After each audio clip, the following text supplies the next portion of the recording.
사도행전 9장 1절에서 9절까지 말씀입니다. 사도행전 9장 1절에서 9절입니다. 다 찾으셨으면 제가 먼저 읽고 한 절씩 교독하도록 하겠습니다.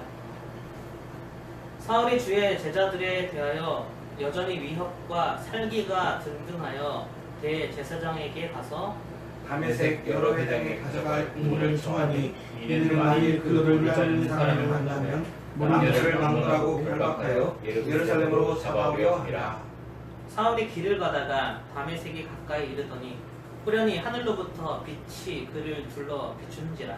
땅에 엎드려져 들으면 소리가 있어 이르시되 사울아 사울아 내가 어찌하여 나를 박해하느냐 하시거늘 대답하되 주여 누구시니까? 이르시되 나는 내가 박해하는 예수라.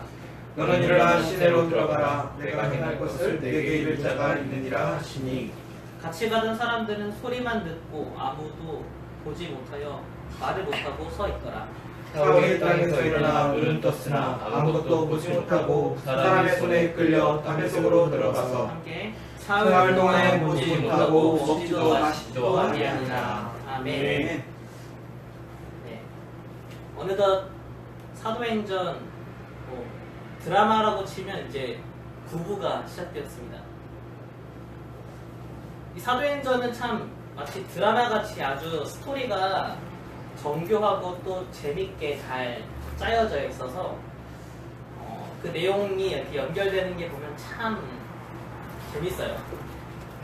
이 사도행전 9장은요, 그리고 이 드라마 치면 이 9부는 뭔가 드라마의 새로운 국면을 맞이하게 되는 그런 시작이 되는 그런 장입니다. 우리가 지난주까지 우리가 살펴봤던 것처럼 8장에 이제 스데반이 죽잖아요. 스데반이 죽었다는 것을 기점으로 해서 그동안은 이제 가만히 있었는데 약간 위험만 했는데 스데반이 죽고 나서 이제 공식적으로 그리고 아주 대대적으로 그리고 조직적으로 그리스도인들에 대한 박해가 시작됩니다. 한번 생각해 보세요. 스데반이 아무리 이제 율법을 따른다고 하더라도 재판 없이 한 사람을 그렇게 돌로 쳐서 죽였다는 거, 그거를 생각해 보면 보통 사람들에게도 충격적인 일이었을 거고 또 같은 그리스도인들은 더 충격적인 일이었겠죠. 이 스데반이 죽으면서 사실상 암묵적으로는 이제는 이와 똑같은 방법으로 그리스도인을 잡고 죽여도 된다라는 게 암묵적으로 이제 동의가 되었을 거예요. 이런 이제 전체적인 분위기가 형성이 되면서 이제 예루살렘에 모여 있었던 사람들이 더 이상 안 되겠다. 여기에 가만히 있다가 우리가 큰 해를 당할 수도 있겠다라고 해서 세계 각지에서 모여들었던 그리스도인들이 다시 고향으로 돌아가는 일이 생깁니다. 하지만 이게 하나님의 계획이었다는 거 너무나 잘 알고 있죠. 이렇게 스데반이 죽고 그리스도인들이 흩어지게 된 사건이 오히려 전화위복이 되어서 오히려 이제 그들이 고향에 돌아가서 다시 자신들이 예루살렘에 갔다가 경험한 그 예수 그리스도의 부활과 성령을 전하기 시작하게 되었습니다.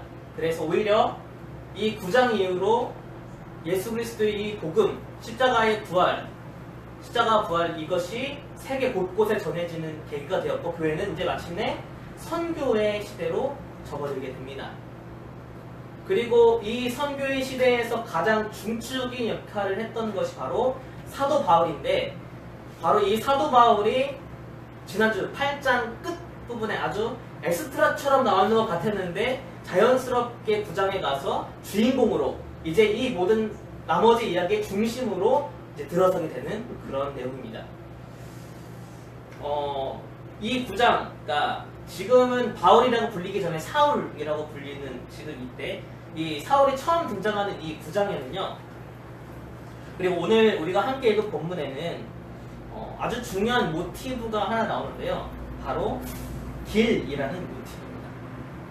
오늘 본문에도 3번이나 그것이 반복되고 있어요. 2번 반복되는군요.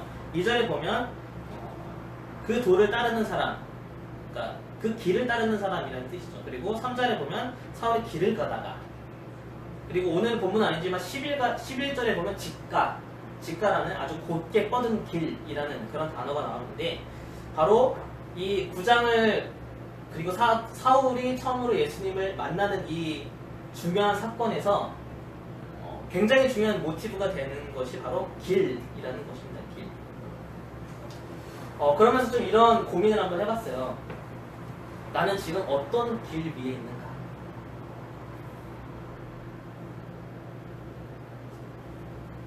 (9장 11절에) 나오는 사울이 예수님을 만났던 곳은 직가라는 곳이었는데, 이게 쭉 뻗은 길, 곧게 뻗은 길이라고 하면, 내가 지금 이 길을 곧게 뻗어져 있는 이 길 위에 있는데, 그 길을 쭉 걸어가다 보면 1년이 지나고 2년이 지나고 10년이 지나면 나는 어떤 모습일까?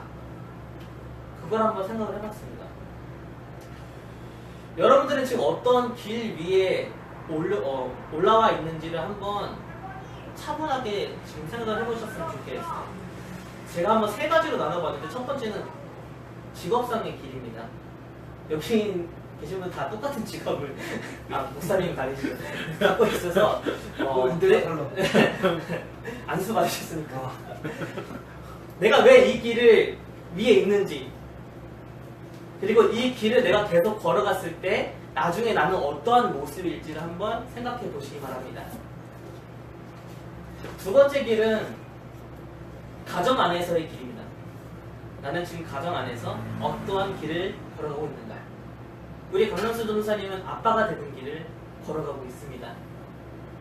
이 아이가 커서 이제 10년, 20년이 돼서 이 길을 쭉 내가 걸어갔을 때 어떤 모습일까? 마지막은 바로 오늘 내가 놓여진 길인데요. 오늘 나는 도전하는 길을 걷고 있는가? 아니면 실패를 향해서 가고 있는 길을 걷고 있는가? 내가 점점 무너지는 길을 걸어가고 있는가? 아니면 내가 그 무너짐 속에서 솟아나고 있는 그런 길을 걸어가고 있는가? 지금 내가 걸어가고 있는 이 길을 더 한 걸음 한 걸음 걸어가다 보면 나는 과연 어떤 모습일까를 한번 생각해 보시기 바랍니다. 사람은요, 참 내가 이 길로 쭉 가면 어떤 결과가 나올지 뻔히 알면서도 그 길을 돌아서지 못하는 것 같아요. 이렇게 가면 내가 잘못된 것을 뻔히 알면서도 그 길을 멈추지 못하고 계속 걸어가는 게 사람의 모습인 것 같습니다. 우리가 선택했던 길, 그리고 우리가 지금 놓여져 있는 이 길, 한번 10년이 지났을 때 내가 어떤 모습일지 한번 지금 생각해 보셨으면 좋겠어요. 그리고 나서 10년을 이런 모습일 때 나는 왜 이 길을 선택했는지 그것도 한번 생각해 보시길 바랍니다. 오늘 사도 바울은요, 다메섹으로 가는 길을 선택했습니다. 많은 길 중에서 다메섹으로 가는 길을 택했습니다. 이 사도 바울, 이 사울이 택한 길이 어떤 길인지 한번 알아보겠는데요. 사울은 아까 말씀드렸던 것처럼 스데반이 처형당했을 때 처음 등장을 하게 됩니다. 그리고 이 사울은 길리기아 다소 지방 사람이고 유대인이고 그리고 바리새인이었습니다. 당시 바리새인, 아주 두 가지 굵직한 바리새파 중에서 힐렐이라는 그 바리새인 그 속해 있었고, 그 힐렐의 손자인 가말리엘한테 직접 율법을 배웠던 아주 수제 중의 수제고, 그리고 아주 잘 나가던 그런 바리새인이었습니다. 그리고 이 사람은 로마 시민권을 가지고 있었던 그런 사람이었죠.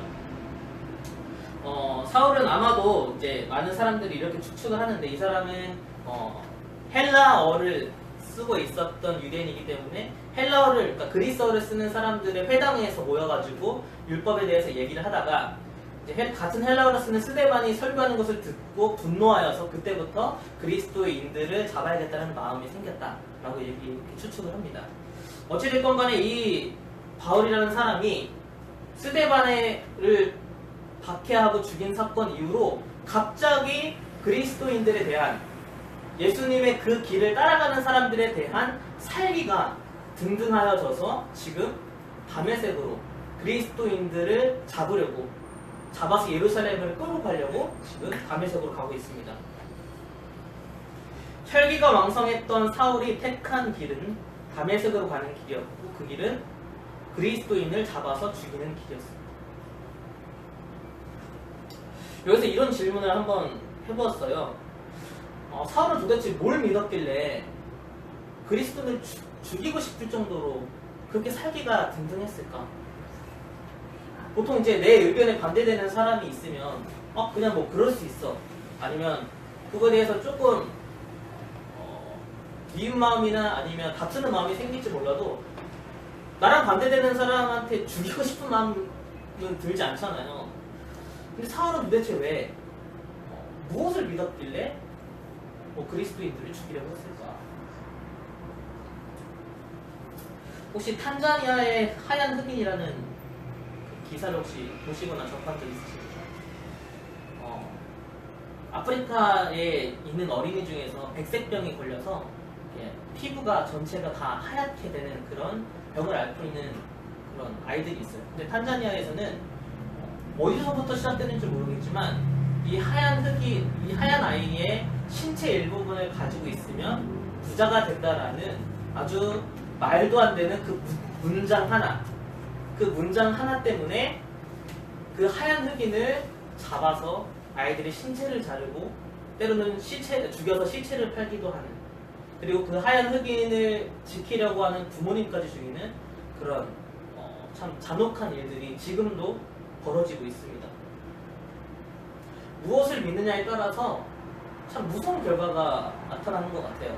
아주 단순한 문장 하나잖아요. 단순한 말 하나. 하얀 흑인의 신체 일부를 가지고 있으면 부자가 될 수 있다. 어찌되면 참 허무맹랑한 그 말 때문에 너무나 큰 일들이 벌어지는 것이죠.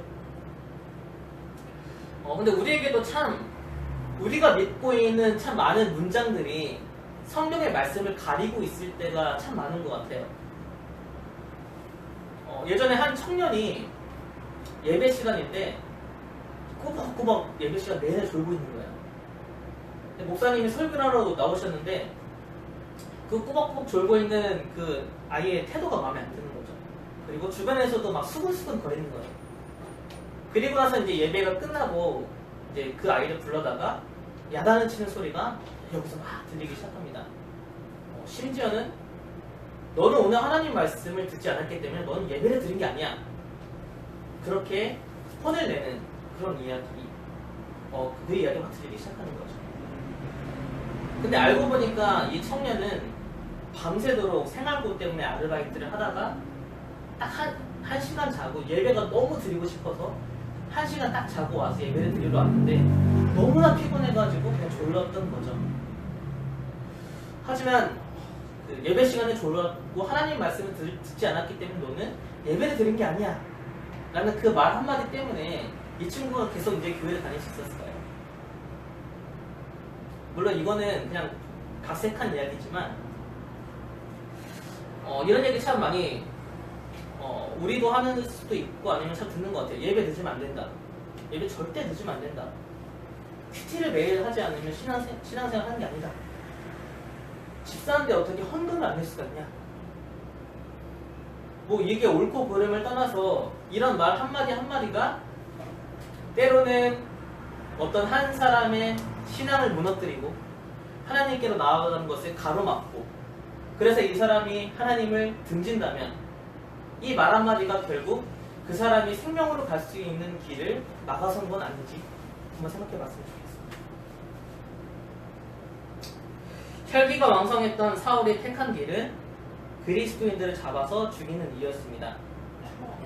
사울이 택한 것은 자기가 생각하는 율법을 아주 철저하게 지키는 것, 자기가 생각할 때 옳았던 것을 지키는 것이었고, 그리고 어쩌면 이 일을 통하여서 정치적으로 더 빠르게 자기의 자리를 유지하거나 아니면 더 빨리 출세할 수 있는 길일 수도 있었습니다.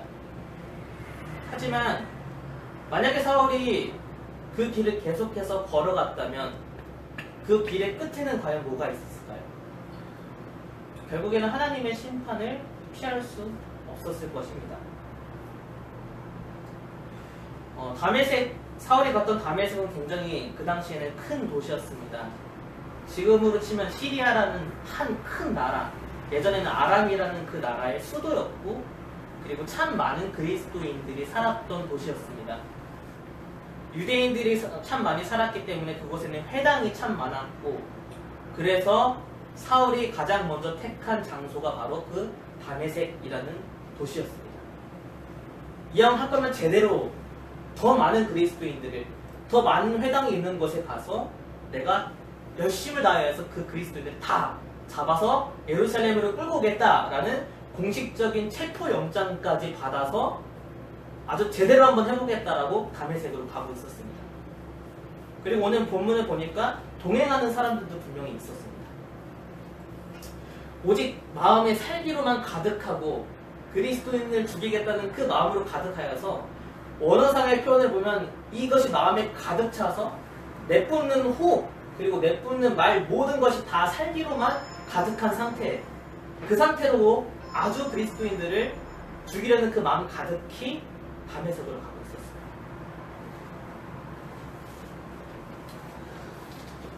다메섹으로 가는 길, 사울의 입장에서는 그 길이 맞는 길이에요. 나에게 생각할 때 이것은 옳은 길이에요. 그리고 어쩌면 출세할 수도 있는 길이에요. 하지만 하나님 입장에서 봤을 때는 그 길을 쭉 뻗어서 결국 끝에 갔을 때는 사울이 심판받을 수밖에 없고 사울이 죽을 수밖에 없는 길입니다. 그리고 마지막으로 오늘 본문을 통하여서 최종적으로 보게 될 것은 그 길이 바로 예수님을 만나게 되는 길이었다는 것입니다. 3절과 4절, 5절 말씀 우리가 함께 보도록 하겠는데요. 3, 4절, 5절 제가 한번 읽어보겠습니다. 사울이 길을 가다가 다메섹에 가까이 이르더니 호련히 하늘로부터 빛이 그를 둘러 비추는지라. 땅이 엎드러져 들음에 소리가 있어 이르시되 사울아 사울아 내가 어찌하여 나를 박해하느냐 하시거늘 대답하되 주여 누구시니이까 이르시되 나는 내가 박해하는 예수라. 살기가 아주 일명 충만해져서 다메섹으로 가는 그 길에서 갑자기 엄청난 빛이 사울을 비추기 시작했습니다. 그래서 그게 너무나 눈이 부셨기 때문에 땅에 엎드릴 수밖에 없었습니다. 땅에 엎드렸기 때문에 그리고 아직도 빛이 비추고 있기 때문에 눈을 뜰 수가 없었겠죠. 아무것도 보지 못하는 상태인데 거기서 이제 갑자기 말소리가 들리는 거예요. 왜 나를 핍박하냐? 근데 이 아무것도 보지 못하는 상태에서 이 얘기를 들으면 사실 상식적으로 생각해보면 그리스도인 중에 한 사람일 수도 있겠다. 그렇게 생각할 수도 있잖아요. 그러니까 누군지는 저는 아직 모르는데. 그런데 5절에 보면요. 이 얘기를 듣고 사울이 굉장히 독특한 대답을 합니다. 5절에 보니까 주여 누구시냐니까. 주여 누구시냐니까. 너무나 빛나는 광채를 봐서 엎드릴 수밖에 없었고 앞을 보지 못한 상태에서 아무것도 보지는 못한 상태에서 그냥 목소리로만 왜 나를 핍박하느냐 라고 물어봤는데 그 이야기를 듣고 주여 누구십니까? 라고 대답했어요. 주여. 왜 사울은 그 목소리를 듣고 주여 누구십니까? 라고 물어봤을까요? 요한복음 1장에 보면 예수 그리스도를 빛으로 표현하는 구절이 참 많습니다. 4절에 보면 그 안에 생명이 있었으니 이 생명은 사람들의 빛이라. 그리고 9절에 보면 참 빛, 곧 세상에 와서 각 사람에게 비추는 빛이 있었느니. 사울이 만났던 그 빛은, 그 광채는 그냥 단순한 빛이 아니라 바로 예수 그리스도였던 것이죠. 그렇기 때문에 사울은 주여 누구십니까? 라고 대답할 수밖에 없었습니다. 요한복음 1장 5절에는 이렇게 기록합니다. 빛이 어둠에 비치되 어둠이 깨닫지 못하더라. 그리고 3장에 보면 이렇게 기록합니다. 악을 행하는 자마다 빛을 미워하여 빛으로 오지 아니하나니 이는 그 행위가 드러날까 하니요.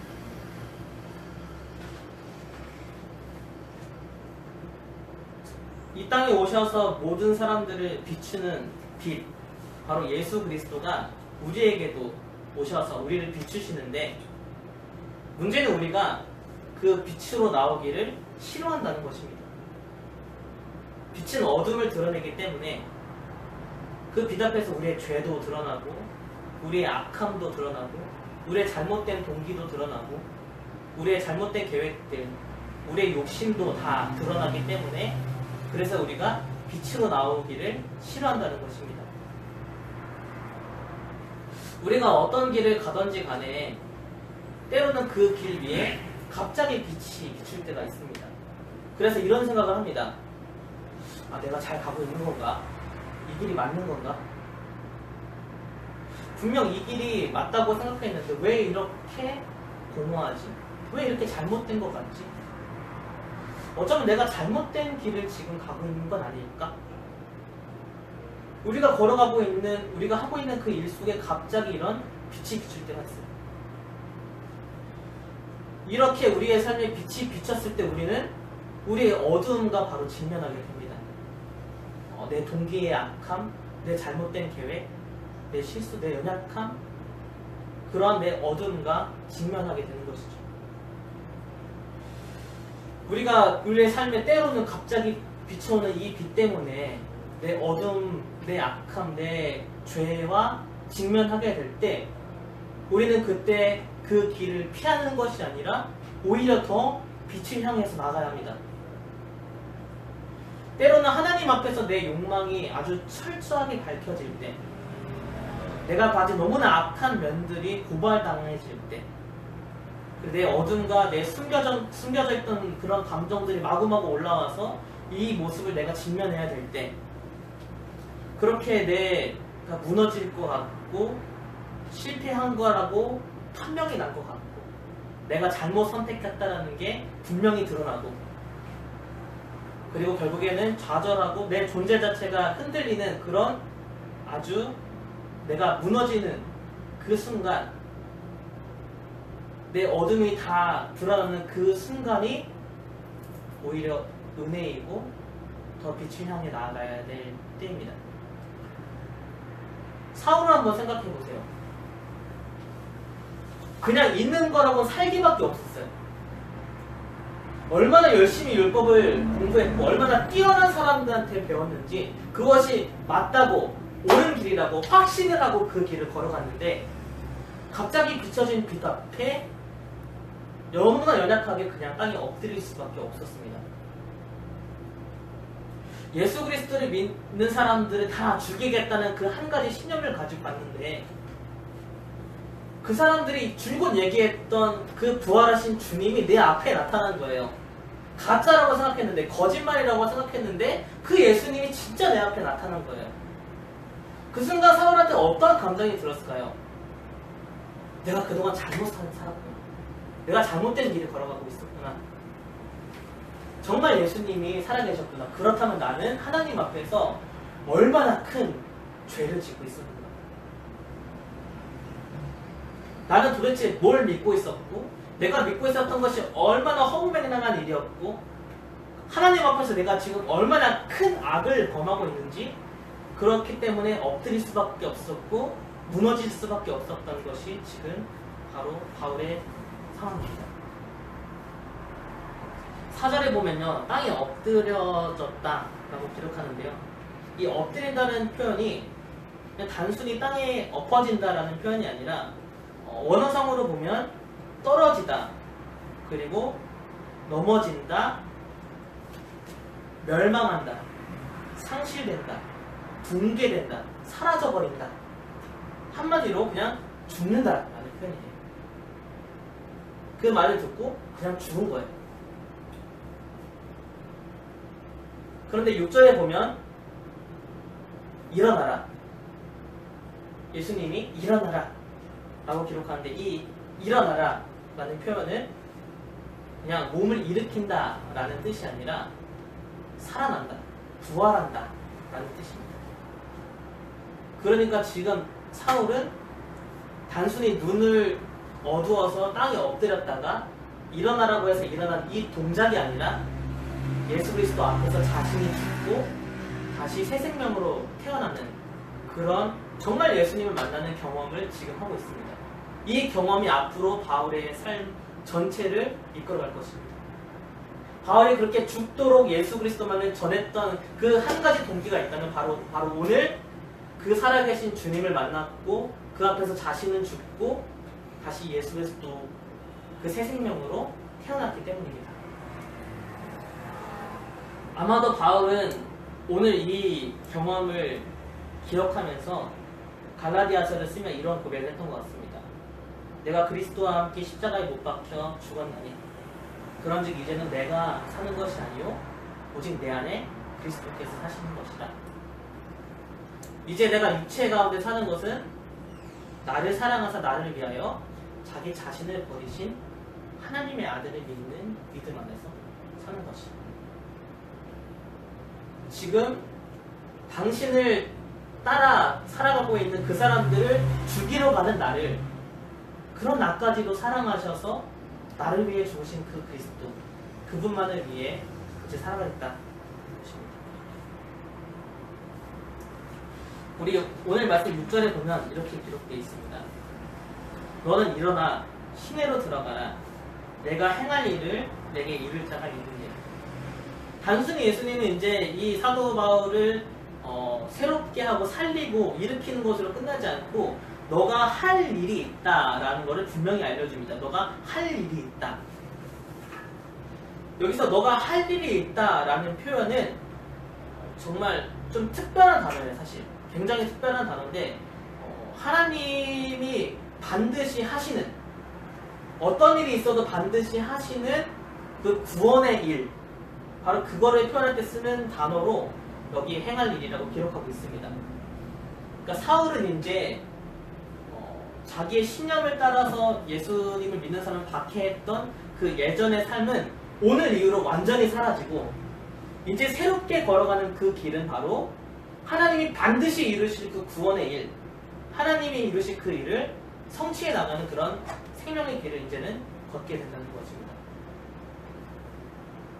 그렇기 때문에 이 다메섹의 길, 다메섹으로 갔던 그 길은 처음에는 예수님을 믿는 사람들을 죽이려고 했던 길이었고 계속 그 길을 걸어갔다면 오히려 사울이 죽는 길이었지만 그 길은 예수님을 만나는 길이 되었고 다시 살아나는, 바울이 다시 살아나는 그런 길이 되었습니다. 다메섹으로 가는 그 길에서 진정 길 대신 예수님을 만나게 된 것입니다. 오늘 말씀을 좀 정리하면서 우리가 지금 걸어가고 있는 그 길을 다시 한번 생각해 봤으면 좋겠습니다. 여전히 내 안에서 내가 산다면 우리는 어쩌면 지금 교만의 길을 걷고 있을지도 모르고 아니면 좌절의 길을 걸어가고 있을 수도 있고 우울의 길, 아니면 포기하거나 방황하는 길, 아니면 내 뜻대로 내 목표를 이루는 길, 아니면 다른 사람을 파괴하거나 내 존재 자체를 파괴하는 그런 길을 걸어가고 있을지도 모릅니다. 여전히 내 안에서 내가 살아간다면 우리는 그렇게 결론적으로는 내가 죽을 수밖에 없는 그 길을 걸어가고 있을지 모릅니다. 어떠한 길을 우리가 걸어가고 있던지 간에 그 길 위에서 빛이 비출 때가 있습니다. 그래서 내 존재 자체를 다 드러내고 내 모든 어두움에 직면하게 하는 그런 빛을 만날 때가 있습니다. 그때 우리가 다시 살아날 수 있고 다시 예수 그리스도의 그 길을 따라갈 수 있습니다. 오늘 우리가 함께 기도하면서는 먼저는 내가 지금 어떠한 길을 걸어가고 있는지 다시 한번 생각해 봤으면 좋겠고, 그리고 그 길 위에 빛이신 예수 그리스도를 다시 만나고 새롭게 태어나는 그런 은혜를 소망하면서 같이 기도했으면 좋겠는데요. 먼저